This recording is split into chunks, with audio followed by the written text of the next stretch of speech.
So last day हम लोगों ने सीखा वुड्स रिएक्शन क्या होता है, वुड्स रिएक्शन में मैकेनिज्म कैसे कैसे होते हैं, और क्या सीखा इंट्रामॉलिक्यूलर और इंटरमॉलिक्यूलर वुड्स रिएक्शन कैसे होते हैं। अभी उसी से रिलेट करके ना कुछ नेम रिएक्शंस है, ठीक है। डायरेक्ट क्वेश्चन आता है नेम रिएक्शन से। जैसे कि पहला नेम रिएक्शन है Frankland reaction. Frankland reaction 2 copy है वुड्स रिएक्शन का, 2 कॉपी वुड्स रिएक्शन। जैसे कि इसमें भी रहेगा, मान लो suppose CH3Cl plus Wurtz reaction में क्या दे रहे थे यहाँ पे Na, यहाँ पे Zn, बस यही अंतर है और कोई अंतर नहीं है, ठीक है, और कोई अंतर नहीं है। तो ये यहां से निकल जाएगा, है ना। तो यहां पे बन जाएगा CH3 प्लस ZnCl2। क्लियर है, क्लियर है, ओके। मैकेनिज्म पे जाए तो mechanism is also same as Wurtz reaction. Zn क्या करेगा, आयनाइज होगा तो क्या बनाएगा Zn प्लस N2 इलेक्ट्रॉन, है ना, ओके। उसके बाद मेरे पास क्या है CH3Cl है, डब्बा भर के मॉलिक्यूल है तो 2 मॉलिक्यूल हम लोगों ने ले लिया और तोड़ दिया उसको CH3 एंड Cl माइनस में। क्लियर है। अब ये CH3 जो होगा वहां पे प्लस ही होगा उसके बाद, पक्का, हाँ चलो प्लस होगा। उसके बाद क्या होगा, CH3 जो होगा वो 2 इलेक्ट्रॉन खाके CH3 डॉट बनाएगा। अब ये जो CH3 होगा ये फिर अगेन CH3 के साथ मिलके CH3 बनाएगा। चलो याद है तुम लोगों को। तो ये आयनाइज हो गया, पहले आयनाइज होने के बाद 2 इलेक्ट्रॉन खाया और CH3 डॉट बना दिया, CH3 डॉट मिलके इथेन बना दिया, है ना, इथेन का प्रोडक्शन हो गया। क्लियर है। तो this is similar as Wurtz reaction, बस अंतर यही था कि यहाँ पे जिंक यूज करेंगे Na के बजाय, ठीक है। अगेन सेम लिमिटेशन सेम है, methane can not be prepared bye methane cannot be prepared by this method, ठीक है। मीथेन का प्रोडक्शन ऑलमोस्ट किसी भी मेथड से नहीं कर सकते क्योंकि उसमें एक सिंगल कार्बन रहता है, ठीक है। सो ये सब मेथड यूज नहीं होते, ठीक है। इतना नोट कर लो। आयनाइजेशन अगर नोट नहीं भी करोगे तो चलेगा, तो घर में जाके इसका मैकेनिज्म पूरी तरह से कंप्लीट कर लेना, ठीक है। चलो, फ्रैंकलैंड रिएक्शन के बाद आता है सेकेंड नेम रिएक्शन है फिट्टिग रिएक्शन। फिट्टिग रिएक्शन सेकेंड आता है फिट्टिग, ये स्पेलिंग होती है ना, हाँ ठीक है। फिट्टिग रिएक्शन, ठीक है। अब इस फिट्टिग रिएक्शन में हम एराइल हैलाइड का यूज करेंगे। किसका यूज करेंगे, aryl halide. What is aryl halide, क्या होता है, अरे भाई बेंजीन, एरोमेटिक कार्बन, ठीक है। एराइल हैलाइड का यूज करेंगे, ठीक है। तो एक एराइल ले लो, उसके साथ एक हैलाइड दे दो, चलेगा। एक एराइल ले लिए, उसके साथ एक हैलाइड दे दिए, ठीक है।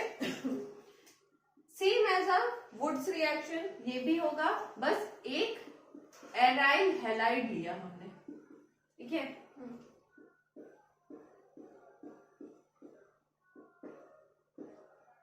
क्या बनेगा बताओ, तुम लोग ही बताओ क्या बनेगा।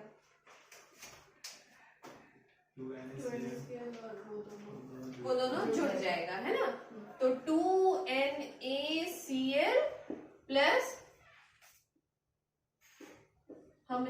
सुंदरता के साथ जोड़ देते हैं। ठीक है, तो डिफरेंस बस यही था वुड्स रिएक्शन के साथ फिटिक रिएक्शन का कि यहाँ पे एराइल हैलाइड का यूज होगा।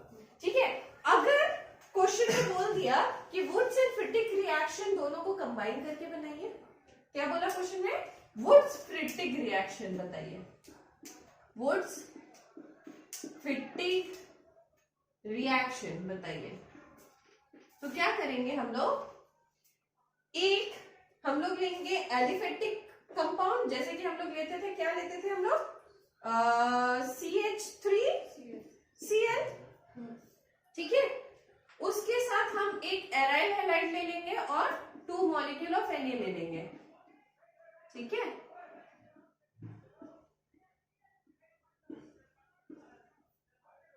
अब बताओ क्या बनेगा?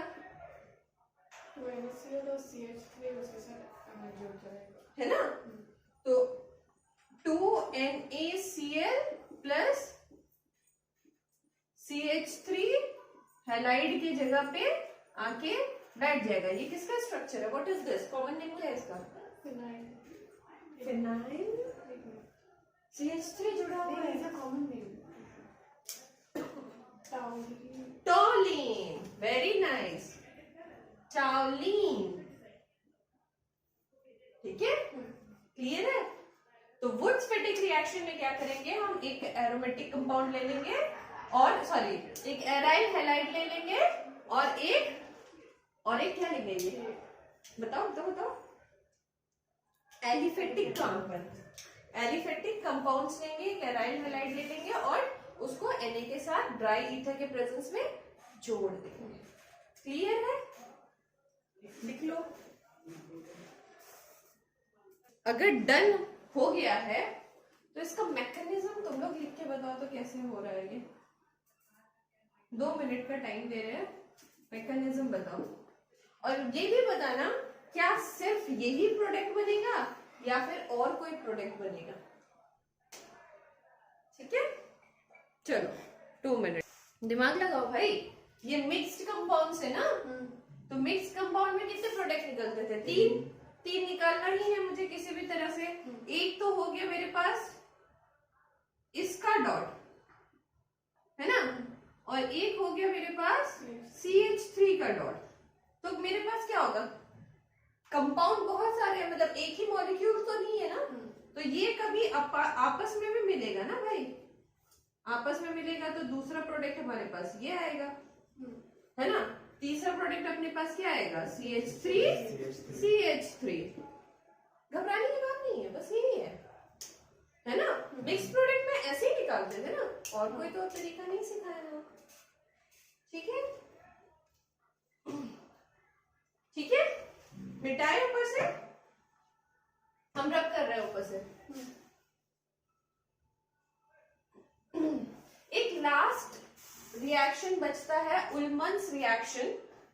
पता नहीं कैसे कैसे प्रोनाउंस करते हैं सब लोग, जैसे भी प्रोनाउंस करना हो कर लेना, बट तरीका सीख के बस चले जाओ। ये मिटा ले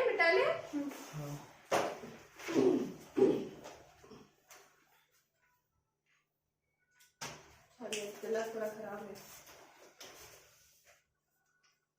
उल्मन्स रिएक्शन सब अपने अपने तरीके से प्रोनाउंस कर सकते हैं, कोई बनाई नहीं है, हम उल्मन्स बोलते हैं। उल्मन्स रिएक्शन या उल्मन्स सिंथेसिस बोलते हैं इसको, सिंथेसिस। ठीक है, इससे पहले रिएक्शन में हमने क्या लिया था? एराइल हैलाइड, इसमें एराइल आयोडाइड। समझ रहे हो क्या लगेगा? एराइल आयोडाइड, समझिए। ठीक है, एराइल आयोडाइड को क्या करेंगे? कॉपर पाउडर देके हीट किया जाएगा, कॉपर का पाउडर देके हीट किया जाएगा। अब ये एक मॉलिक्यूल तो है नहीं हमारे पास, बहुत है, अपने मर्जी से 2 लगा देंगे। ठीक है, होगा क्या? आयोडाइड अलग हो जाएगा, I माइनस हो जाएगा और ये पॉजिटिव हो जाएगा। बाद में क्या होगा? इलेक्ट्रॉन खाएगा कॉपर से और इसमें डॉट बनेगा और इस पे डॉट बनेगा, सॉरी इसके दो molecules ये तो कॉपर के साथ मिल गया, हाँ। इसके ऊपर एक डॉट आ जाएगा, हम्म। यही होगा ना? पक्का लिखना है मैकेनिज्म, समझ गए ना? तो क्या होगा, सबसे पहले ये टूटेगा, ये पॉजिटिव बनेगा, ये नेगेटिव बनेगा, ये कॉपर का इलेक्ट्रॉन खाएगा, खा के डॉट बन जाएगा, ठीक है? जब डॉट बनेगा तो क्या होगा, इसके दो मॉलिक्यूल्स आपस में जुड़ जाएंगे, हो गया ऑर्गेनल सिंथेसिस। क्लियर है? ठीक है, इसको क्या बोलेंगे, नेमिंग करो, बिस्फेनाइल है ना? बिस मतलब दो मॉलिक्यूल ऑफ फिनाइल, ठीक है, डाइफिनाइल, बिस्फेनाइल, ठीक है? साथ में कॉपर आयोडाइड भी बनेगा ना? कॉपर आयोडाइड भी बनेगा, ठीक है, कॉपर आयोडाइड भी बनेगा, मगर मेजर प्रोडक्ट हम इसी को देखेंगे। क्लियर है? पक्का? यहां खत्म होती है आपकी नेमिंग रिएक्शंस, ठीक है? तो यहां खत्म हो जाता है आपका preparation of alkane by alkyl halide, aryl halide, aryl halide था, ठीक है? तो ये नेमिंग भी खत्म हो गया। अब प्रिपरेशन ऑफ एल्केन करेंगे हम बाय कार्बोक्सिलिक एसिड, ठीक है? यहां पे टॉपिक पूरा खत्म हो जाता है। अब नेक्स्ट टॉपिक स्टार्ट होता है preparation of alkane by carboxylic acid. Preparation of alkane by carboxylic acid, ठीक है? ठीक है, तो इसमें प्रिपरेशन करते कैसे हैं, by the process of decarboxylation. किससे क्या करेंगे, डीकार्बोक्सिलेशन। डी मतलब रिमूवल, है ना? रिमूवल, रिमूवल किसका, CO2 का, ठीक है? तो CO2 का रिमूवल करके हम क्या करेंगे, एल्कीन का प्रिपरेशन करेंगे, सॉरी, ठीक है? कैसे कार्बन का रिमूवल करेंगे, ठीक है? देखो इसमें करेंगे क्या, मान लो ऐसा एक कंपाउंड है तुम्हारे पास, एक कार्बोक्सिलिक एसिड है, समथिंग कार्बोक्सिलिक एसिड, उसमें CO2 का रिमूवल करना है, यहां से CO2 निकल जाएगा और बन जाएगा रिमूवल ऑफ, यहां पर लगा लो रिमूवल ऑफ CO2 और बन जाएगा RH। अगर RH बन जाता है तो फिर एल्केन का कोई कंपाउंड बन जाएगा, ठीक है? होगा कैसे, होगा, दो प्रोसेस है, ठीक है? Most important processes of this chapter, दो प्रोसेस है। एक है तुम्हारा इलेक्ट्रिकल मेथड, इलेक्ट्रिकल मेथड जो हम करते हैं by the process of Kolbe's synthesis, synthesis, ठीक है? और दूसरा मेथड है अपना chemical method.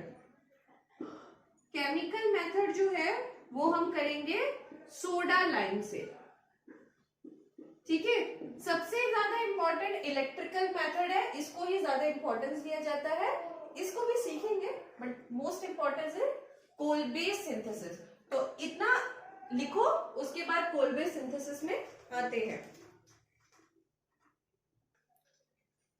Sorry, Kolbe's synthesis नहीं, कोलबेस इलेक्ट्रोलाइसिस मेथड है, इलेक्ट्रोलाइसिस मेथड है, ठीक है? इलेक्ट्रोलाइसिस करके हम सिंथेसिस करेंगे। मिटा ले? ओके, चलो, टॉपिक है कोलबेस इलेक्ट्रोलाइसिस मेथड करके हम क्या करेंगे, रिमूवल ऑफ CO2 करेंगे, ठीक है? Kolbe's electrolysis. ठीक है, इसमें एक लाइन इंपॉर्टेंट है लिखना, क्या है कि Na और K potassium salt of carboxylic acid in aqueous medium. क्या लिखा मैंने ये? सोडियम और potassium salt of carboxylic acid लेंगे एक्वस मीडियम में और उसका इलेक्ट्रोलाइसिस करेंगे। क्या करेंगे?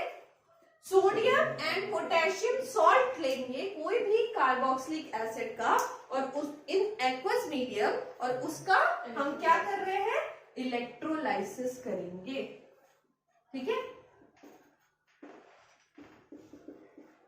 ठीक है। अब देखो NaOH, ये स्ट्रॉन्ग इलेक्ट्रोलाइट है कि वीक इलेक्ट्रोलाइट है, या स्ट्रॉन्ग बेस है कि वीक बेस है? Sorry, strong base.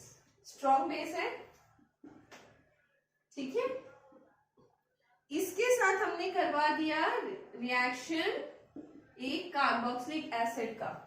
ये क्या है? वीक है कि स्ट्रॉन्ग इलेक्ट्रोलाइट है? वीक।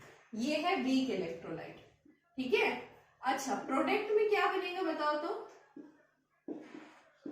प्रोडक्ट में क्या बनेगा? RCOONA, ये पॉजिटिव ये नेगेटिव, ये पॉजिटिव ये नेगेटिव, H2O अलग हो जाएगा और RCOONA, है ना? अब ये हो गया तुम्हारा स्ट्रॉन्ग इलेक्ट्रोलाइट, बन गया स्ट्रॉन्ग इलेक्ट्रोलाइट। अब हमको इसकी जरूरत क्यों थी, ऐसा बनाने की जरूरत क्यों थी? क्योंकि हम इलेक्ट्रोलाइसिस प्रोसेस में जाएंगे और अगर मेरे पास स्ट्रॉन्ग इलेक्ट्रोलाइट नहीं हुआ तो वो डिसोशिएट अच्छे से कैसे करेगा? डिसोशिएट करना है ना, इलेक्ट्रोलाइसिस प्रोसेस में क्या है? नेगेटिव आयन पॉजिटिव आयन बहुत अच्छे से देना है, तभी इलेक्ट्रोलाइसिस हो पाएगा। अगर मेरे पास स्ट्रॉन्ग इलेक्ट्रोलाइट नहीं होता तो हम इलेक्ट्रोलाइसिस में जा ही नहीं पाते। ठीक है, इसीलिए मैंने एक स्ट्रॉन्ग बेस के साथ वीक इलेक्ट्रोलाइट का रिएक्शन करके एक स्ट्रॉन्ग इलेक्ट्रोलाइट पहले बना लिया। ठीक है, तो इसीलिए बोला सोडियम या पोटेशियम, तो इस जगह पे तुम पोटेशियम भी रख सकते थे और इस जगह पे प्रोडक्ट एज अ पोटेशियम भी आ सकता था। ठीक है, सोडियम या potassium salt of carboxylic acid लेंगे, उसका इलेक्ट्रोलाइसिस करेंगे। क्लियर है यहाँ तक? ठीक है, चलो, अगर यही मेरा एज अ प्रोडक्ट निकलता है और स्ट्रॉन्ग इलेक्ट्रोलाइसिस ही रखते हैं इसको, तो इसका क्या बोला मैंने? एक्वस मीडियम में, है ना? तो वाटर है प्रेजेंट, तभी वो एक्वस मीडियम हुआ। ठीक है, इसका हम लोग क्या कराएंगे? इलेक्ट्रोलाइसिस। ठीक है, इलेक्ट्रोलाइसिस कराएंगे तो क्या होगा? ध्यान से देखना, CO2, ठीक है, साथ में ये कैसे डिसोशिएट होगा? H और OH, H और OH ऐसे डिसोशिएट हो रहा होगा, H2O। ठीक है, अच्छा, ये क्योंकि हम लोग एज्यूम कर रहे हैं कि बहुत सारा मॉलिक्यूल है तो 2 मॉलिक्यूल मैंने अपने आप से डाल दिया, हमेशा डालते हैं, इसमें कोई प्रॉब्लम नहीं है। ठीक है, तो जब ये 2 डाला तो यहाँ पर भी कार्बन का 2 मॉलिक्यूल कार्बन डाइऑक्साइड का निकलेगा, राइट? अब एक R दूसरे R से जुड़ के R बनाएगा। क्लियर है यहां तक? ठीक है, NaOH से जुड़ के क्या बनाएगा? 2 मॉलिक्यूल ऑफ NaOH। क्लियर है यहां तक? ठीक है, बच गया क्या मेरे पास? H2। रिएक्शन समझ आया? पक्का? ध्यान से देखो फिर से, एक स्ट्रॉन्ग इलेक्ट्रोलाइट लिया मैंने, उसको एक्वस मीडियम में इलेक्ट्रोलाइसिस किया। ठीक है, इलेक्ट्रोलाइसिस करेंगे तो क्या होगा? नेगेटिव अलग हो जाएगा, पॉजिटिव अलग हो जाएगा। नेगेटिव जब अलग होगा तो उसमें से CO2 बाहर निकल गया, दो मॉलिक्यूल ले लिया तो दो मॉलिक्यूल CO2 निकल गया। यहाँ पे R के भी दो मॉलिक्यूल है तो R जुड़ गया। Na जो होगा ये वाटर के दो मॉलिक्यूल के साथ मिलके NaOH बना दिया, H2 बचा था तो H2। क्लियर है? ठीक है, यहां तक नोट करो, इसका मैकेनिज्म भी समझाएंगे कैसे होता है। ठीक है, चलो अगर तुम्हारे बुक में जो जैसे दिया है इतना सब एक्सप्लेन नहीं किया है, तुम्हारे बुक में सीधा एग्जाम्पल के हिसाब से समझाया है। मान लो सोडियम एसीटेट लेते हैं, ठीक है, सोडियम एसीटेट लेते हैं, ठीक है, सोडियम एसीटेट लेते हैं तो क्या होगा, CH3COONA, यही होगा सोडियम एसीटेट।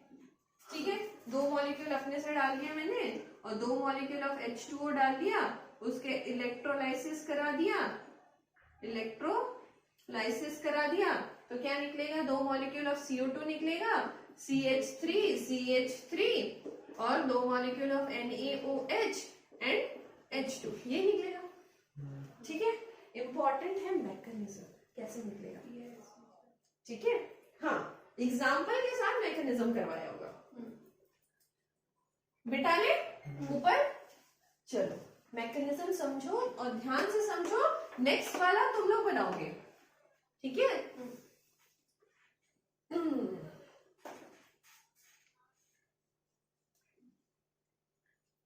चलो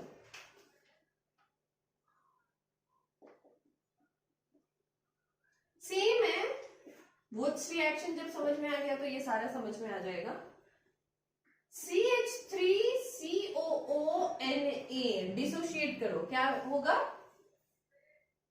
डिसोशिएट करो, CO2 CH3COO minus plus Na plus, ionise हो गया, ठीक है, ओके।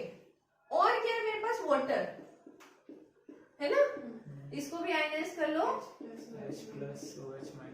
Very nice. अब इलेक्ट्रोलाइसिस का प्रोसेस हो रहा है, एक एनोड पे रिएक्शन होगा, एक कैथोड पे होगा। चलो एनोड पे रिएक्शन क्या होगा, एनोड क्या होता है, पॉजिटिवली चार्ज्ड है ना, उस पे होता क्या है, उस पे ऑक्सीडेशन होता है, इतना तो पढ़ के आए हैं, ठीक है। चलो ऑक्सीडेशन कौन करने आएगा, जिसके ऊपर पाप चढ़ा है ना, पाप किसके ऊपर चढ़ा है, इसके ऊपर और इसके ऊपर, क्योंकि ये पॉजिटिव है, नेगेटिव को ये अट्रैक्ट करेगा, है ना, तो ये लोग आएंगे अपना पाप धोने के लिए यहाँ पे, यही होगा। तो चलो ये आएगा कि ये आएगा, कौन आएगा एनोड पे पहले पाप धोने, CH3COO माइनस आएगा, क्योंकि उसका इलेक्ट्रोनेगेटिविटी ज्यादा है, ठीक है। तो ये आ गया CH3COO माइनस, ठीक है। अब इसका क्या होगा, इलेक्ट्रॉन निकल जाएगा, ठीक है, एक इलेक्ट्रॉन निकलेगा और CH3COO डॉट बना देगा। क्लियर है, क्लियर है, ठीक है। अब इसका स्ट्रक्चर देखो, CH3 C double bond O dot, कुछ ऐसा स्ट्रक्चर है इसका, ठीक है। ये क्या होगा, ब्रेक होगा बॉन्ड, बॉन्ड ब्रेक हो गया, ब्रेक होके क्या होगा, CH3 अलग हो जाएगा और COO अलग हो जाएगा। क्लियर है, क्लियर है। अब ये बन गया फ्री रेडिकल्स, ये क्या हो गया, ये फ्री रेडिकल बन गया, पक्का। अब ये खुला है, अब CH3 डॉट बन गया है, तो वो और एक CH3 डॉट को लाएगा, कहां से लाएगा, जब इसमें दो मॉलिक्यूल करेंगे, है ना, तभी आएगा ना, कहां से आएगा भाई,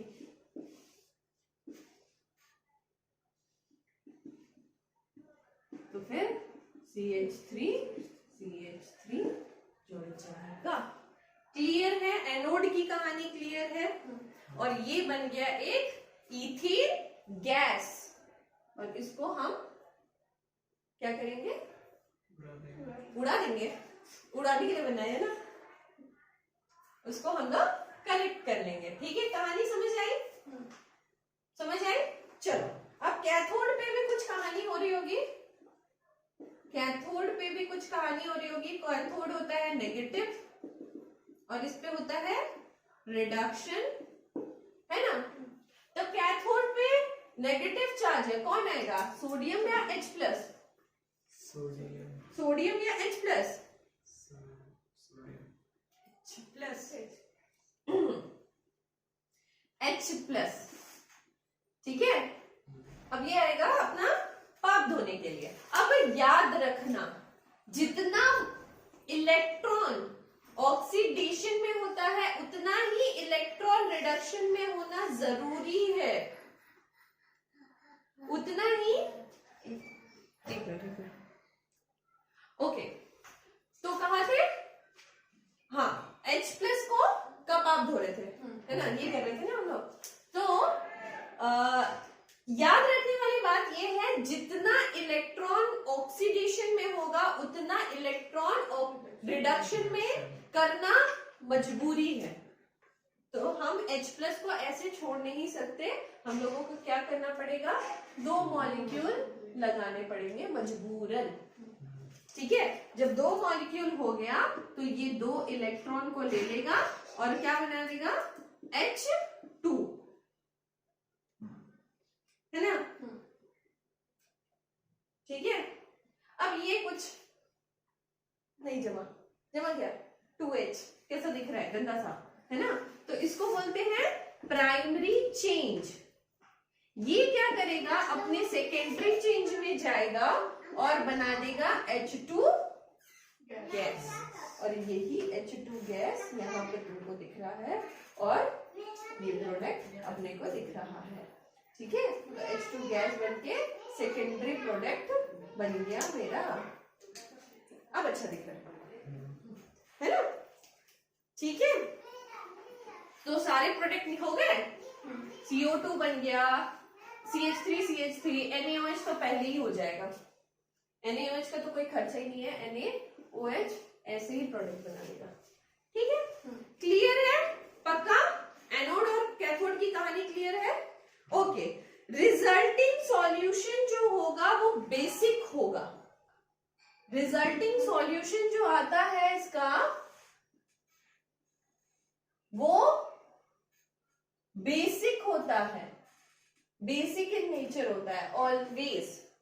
ठीक है, यानी कि पीएच हमेशा बढ़ता और बढ़ता ही रहता है, ये नेचर है इसका। ठीक है, तो कहानी क्लियर है, मैकेनिज्म क्लियर है, कोई डाउट है पूछ लो। नेक्स्ट वाला तुमको करने देंगे, इसीलिए पूछ लो। नहीं तो नोट कर लो और नेक्स्ट वाले के लिए रेडी रहो। चलो,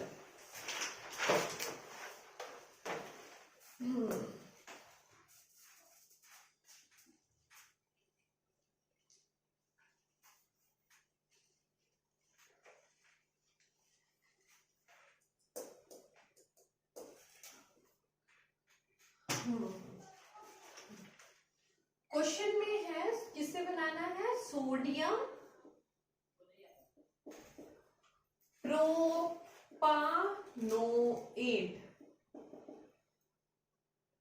सोडियम प्रोपानोएट, याद है, याद है। CH3 CH2 COONA, है ना, क्लियर है। ओके, और क्या होगा, इसका एक्वस सॉल्यूशन होगा, और इसको करा रहे हैं हम लोग इलेक्ट्रोलाइसिस करके। बताइए क्या प्रोडक्ट मिलेगा and what was the mechanism. ठीक है,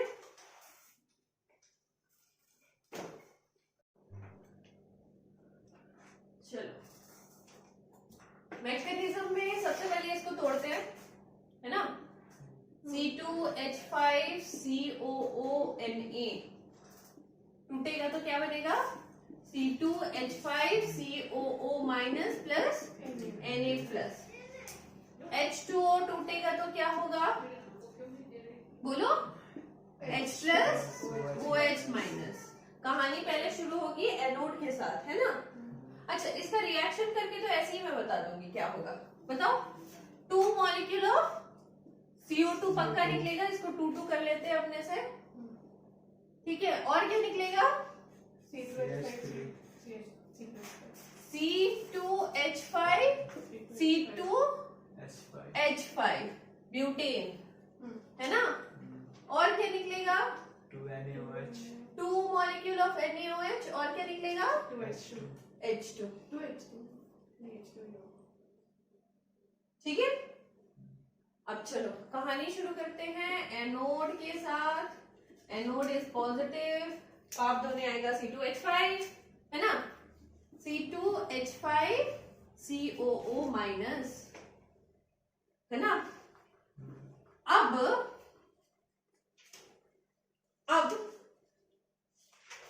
यहां पे दो अगर मॉलिक्यूल कर लेते हैं तो क्या होगा?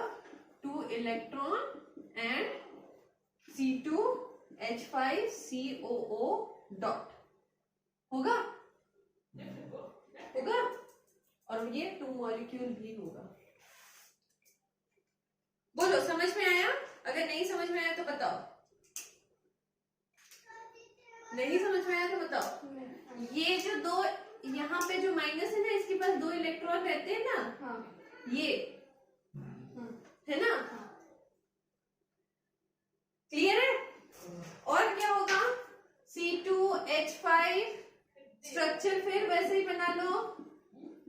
ये बॉन्ड टूटेगा, ये बॉन्ड टूटेगा और टूट के बना देगा C2H5 dot and COO dot, है ना? और फिर ये 2 मॉलिक्यूल था, 2 मॉलिक्यूल था, 2 मॉलिक्यूल था, तो ये बना देगा C2H5 dot plus C2H5 dot gives out C2H5 and C2H5 और यहां से CO2 तो निकल ही गया, 2 मॉलिक्यूल।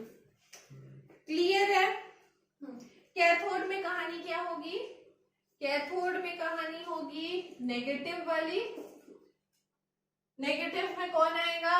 H प्लस कितना लेंगे? क्योंकि यहाँ पे 2 इलेक्ट्रॉन था तो यहाँ पे भी 2 कर देंगे और ये बन जाएगा 2H और फिर बन जाएगा H2, है ना? क्लियर है? तो यहाँ हो रहा है ऑक्सीडेशन और यहाँ हो रहा है रिडक्शन। इतना तक क्लियर है? पक्का? अच्छा,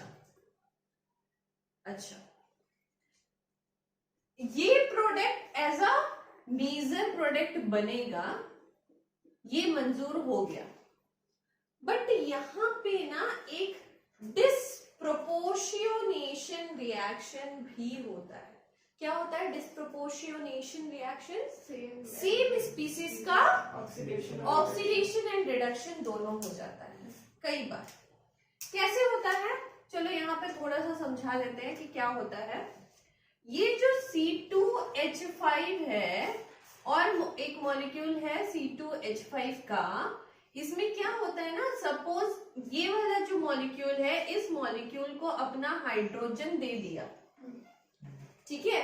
अगर दे देगा तो क्या हो जाएगा? ये C2H4 एंड यहाँ पे हो जाएगा C2H6। तो ये जब C2H4 अपने से कंबाइन करेगा तो वो C2H4 बना देगा फिर से, मतलब C2H4 प्लस C2H4 ऐसा एक कंपाउंड बन सकता है। एक क्या बन सकता है? C2H6 एंड C2H6, ये भी एक कंपाउंड बन सकता है। क्लियर है? तो मगर ये दोनों जो होते हैं माइनर प्रोडक्ट्स होते हैं, ठीक है? माइनर प्रोडक्ट क्यों होते हैं? याद करो डिस्प्रोपोर्शियोनेशन रिएक्शन में 3 डिग्री जो होता है उसको ज्यादा ज्यादा प्रायोरिटी नहीं, उसका प्रोडक्ट बढ़िया बनता है, ठीक है। उससे कम 2 डिग्री, उससे कम 1 डिग्री कंपाउंड का, तो ये तो दोनों 1 डिग्री कंपाउंड थे। तो जब इसका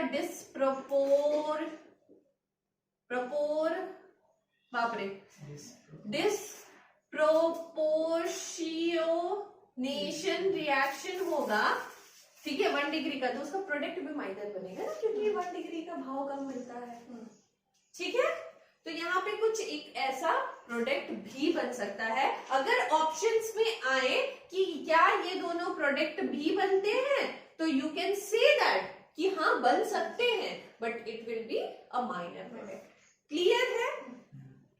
ओके, इतना समझो, आगे बताते हैं। बस 2 मिनट और दो मुझे, 2 मिनट में बस यही बताना चाहते हैं कि देखो कोलबेर्स रिएक्शन में क्या क्या हमको देखने को मिलता है। मेनली हम ऑब्जर्व कर रहे होंगे यहाँ पे कि इवन नंबर के प्रोडक्ट बनते हैं, देख रहे हो, इवन नंबर कार्बन के प्रोडक्ट्स बनते हैं। तो लिखना है कि Kolbe's reaction always give the even number of carbon as a product. Clear है? सेकेंड हम क्या बोल सकते हैं, used in preparation of symmetrical alkanes. Symmetry दिखा रहा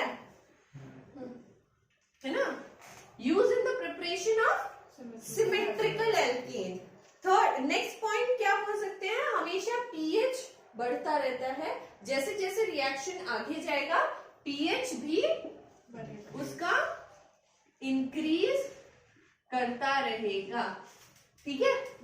और लास्ट चीज और most important, methane can not be prepared by Kolbe's reaction, ठीक है। क्लियर है? बस आज के लिए इतना ही, समाप्त।